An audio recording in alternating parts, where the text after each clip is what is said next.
So since the last 7-8 years, I have very actively been involved in animal rescue because I relate to their faces and their suffering more than anything else. So we all know the condition of animals, how dismal, how torturous. We know about Jallikattu, we know about these kind of, mad animal sports, brutal sports, dog fights and bull fights and stuff. So how do we resolve all this? How do we resolve this? What's your take?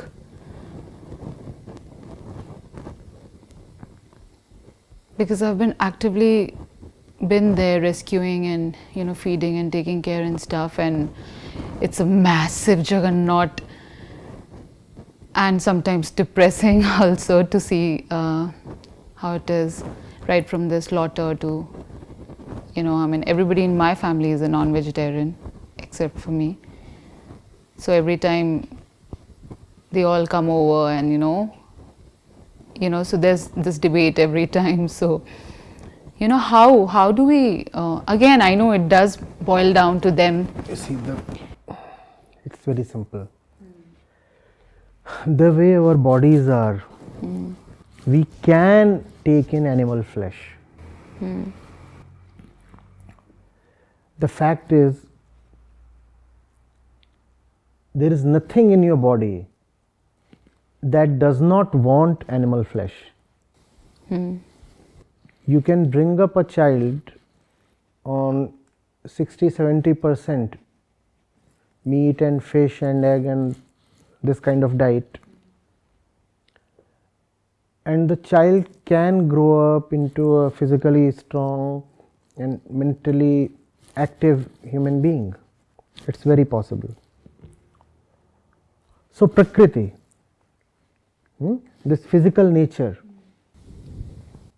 has no objection to humans eating flesh, just as Prakriti has no objection to a lion killing a deer for food.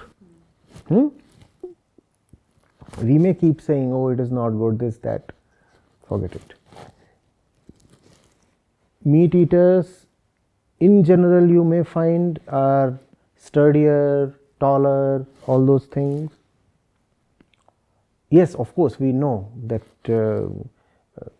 meats are not good for the body. We also know the health benefits of veganism. We know all those things, but still,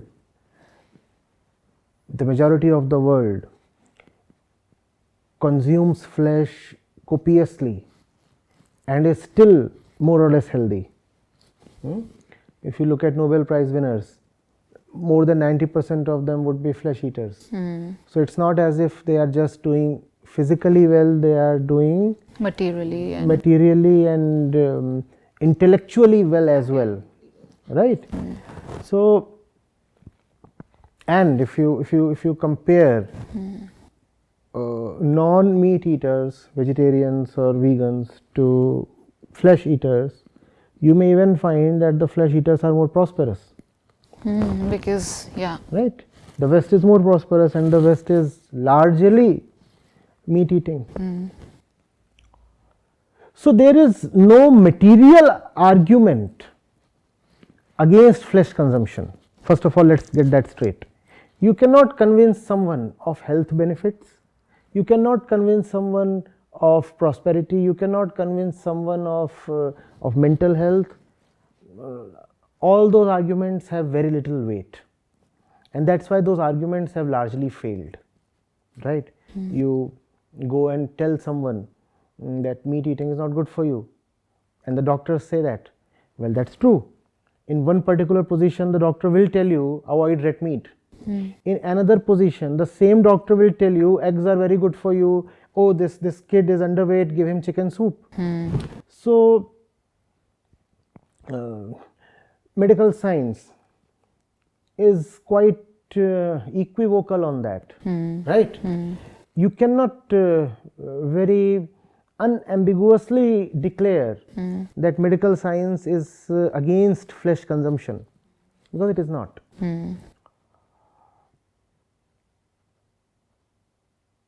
What is it then that would make a person quit harassing animals? Whether in the form of jallikattu or these Whether in the adventure form of sports. jallikattu or a leather belt or a shiny purse or a fur coat or milk tea or of course flesh or zoos Zoos, yes, please. or pets or so many other forms of exploitation. Or even the things that we do to stray dogs.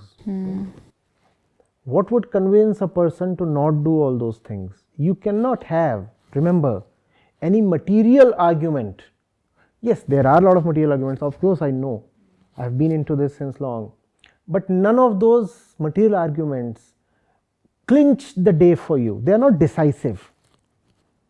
They can make you think, but they will not force you into submission. You cannot have a final argument that you present to a flesh eater and he will turn vegetarian in a flash. That's not going to happen.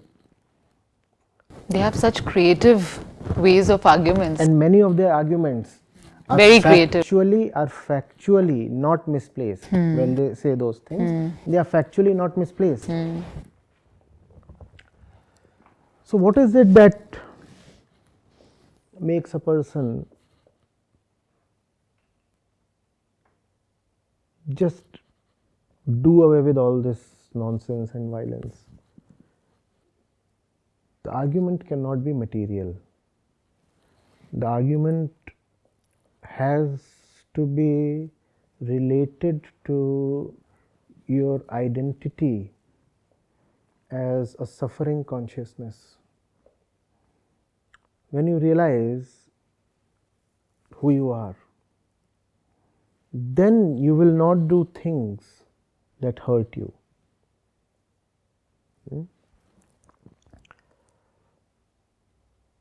I am suffering, and I am suffering because I do not love myself enough. Had I loved myself enough, I would have taken care of myself. I am suffering in the inner way, the inner way. That animal is so much like me. That animal is conscious. So much like me, so much like me. If I can exploit that animal, if I can wreak suffering on that animal, I can do the same to myself.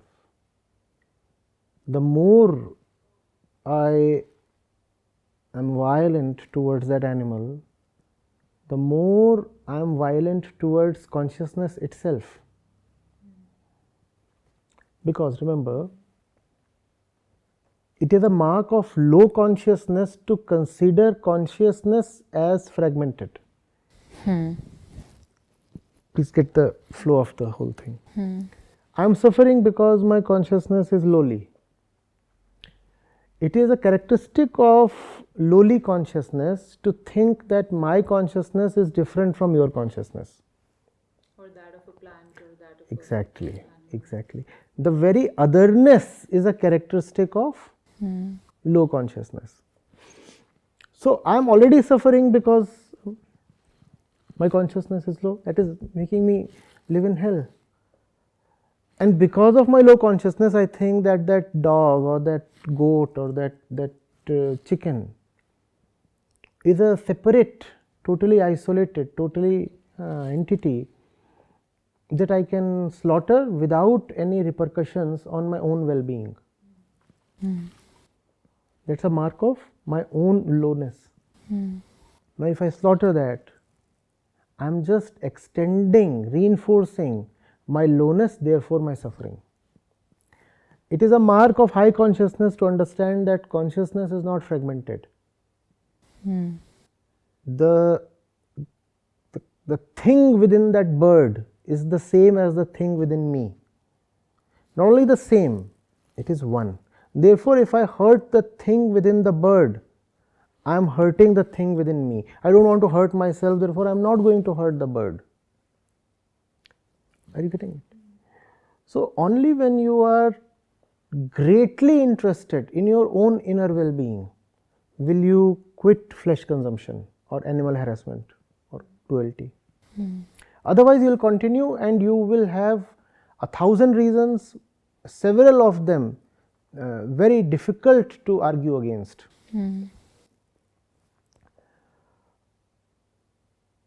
Realization of one's own true identity and depth in wisdom. This is the only way exploitation of environment and cruelty towards all living forms is going to stop or reduced. Otherwise, it's going to continue. What is bad is that even those who are vegetarian are usually vegetarian for very flimsy reasons. I'm born in a Brahmin family or a Jain family or some other reason, therefore I don't eat meat. Now this is such a shallow reason, it will just yield any time. Yield to pressures, yield to circumstances, yield to company.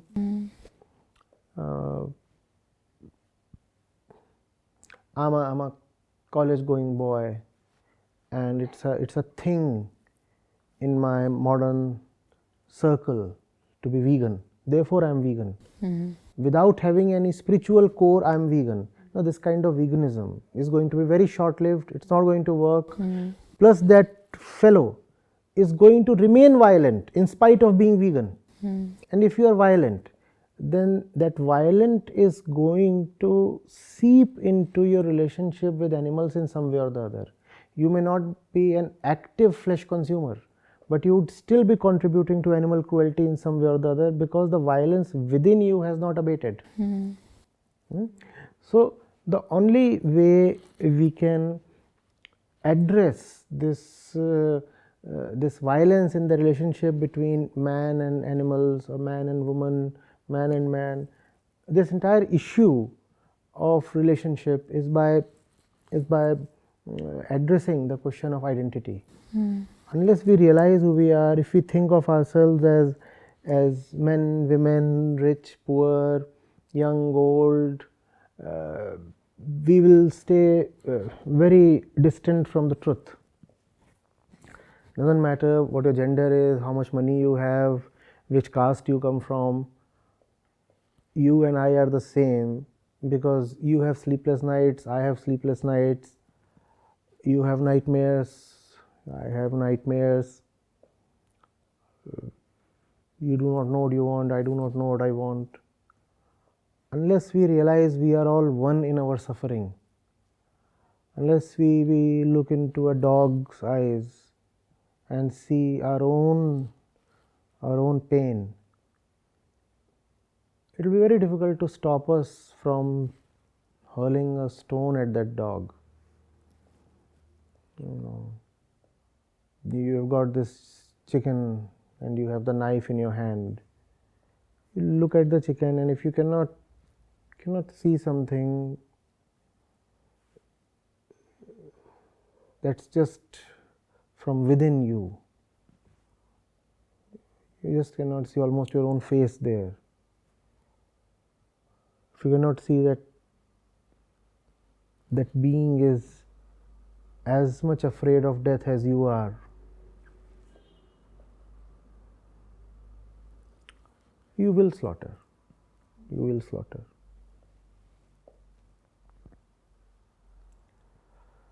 Morality and idealism are too small to work against ignorance. Ignorance is a mighty thing. The only thing mightier than ignorance is the light of truth. Maya is no lightweight. She trumps everything except the truth, the reality. So if we want to counter Maya through moralistic arguments and these modern ideologies and such things, we will fail.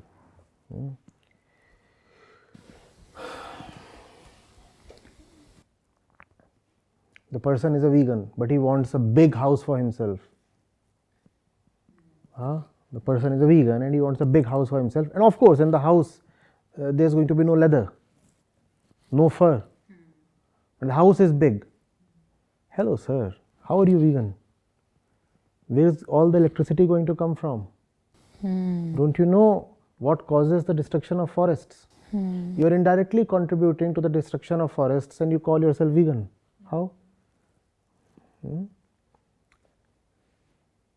The fellow is a vegan, but believes that climate change is a hoax. What kind of veganism is this?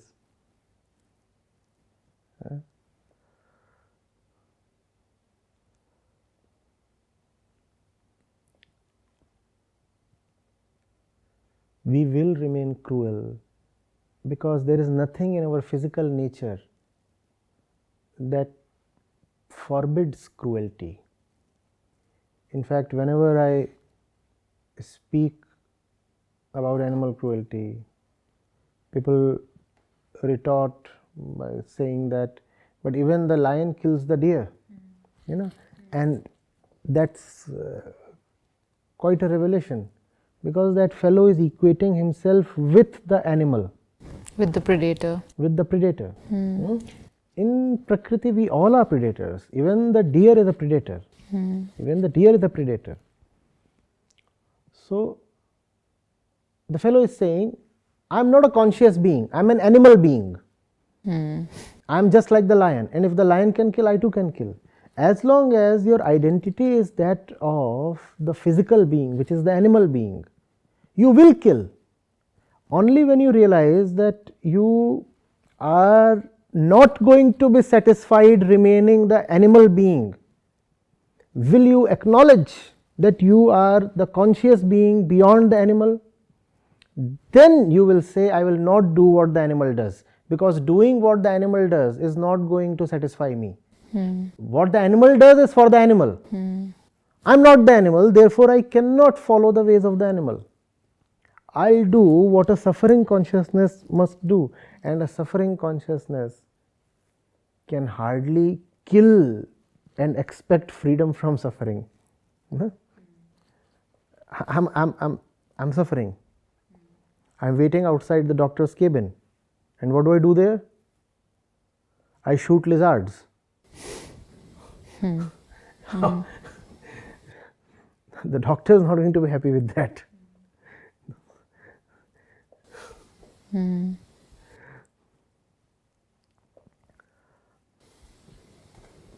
So if we are all a part of the same consciousness, so when Raman Maharshi says that there are no others, or when Osho says मन की आकांक्षाओं का विस्तार ही संसार है, how do we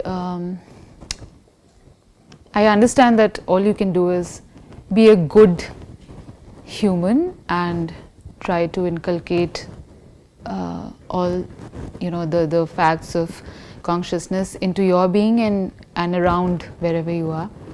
How do you reconcile when these two stalwarts say these kind of things?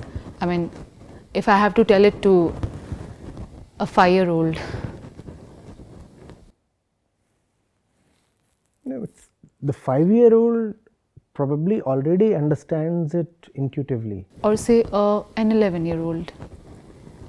Depends on how badly distorted the 11-year-old is. Yeah. So it's not difficult to help them see that thing. No? They talk to dogs. They play with rabbits. They're always they're living it, right? They're already living it. They don't go to the rabbit and wriggle their necks. You won't have seen a 5 or 11-year-old doing that, right?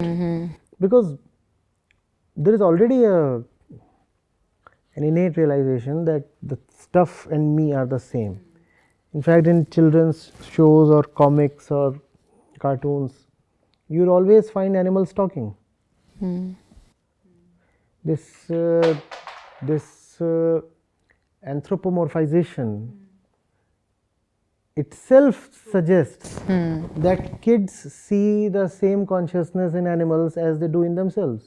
Or nature or anywhere else, true. Or in nature. Even trees have names. Even trees have names. Even toys have names. Huh? Yeah. So, it's not that difficult to see. It's just that when your mind is dominated by greed and lust and hunger, then you choose not to see these obvious things. I want to kill that goat because of my ideology or hunger or religious values, whatever, some nonsense. I will choose not to see what's there in the goat's eyes. It's a choice made. It's a deliberate choice towards self-delusion. If I look into the goat's eyes, I cannot slaughter the goat. Therefore, I'll look elsewhere and just... That's why many of my relatives also say कि मैं कटते हुए नहीं देख पाती हूँ, लेकिन जब कटते हुए ना देखूँ तो खा लेती हूँ. I'm like, This...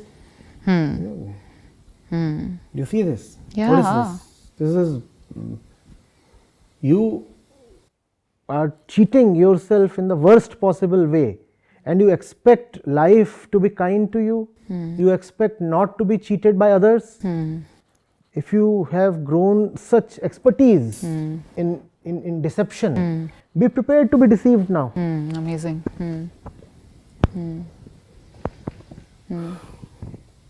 Talking about these random happenings, as you said that, you know, जाका गला तुम काटी हो फिर वो काटे तुम्हार, Kabir said it very rightly.